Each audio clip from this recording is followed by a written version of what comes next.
ভাই বড় ভাই নামেন এখান থেকে ভাই। আপনি এখন তো ভাই একটা বিপদ লাগাইতেন আপনি। আমি তো আসলে দেখি এই যে রেল লাইনটা দেখছেন, এদিক দিয়ে যে ফাঁকা রাখছে দেখছেন, কেন ফাঁকা রাখছে জানেন?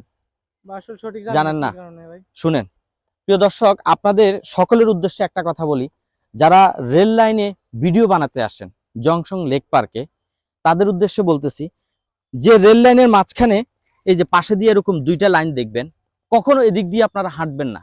কেন বলছি?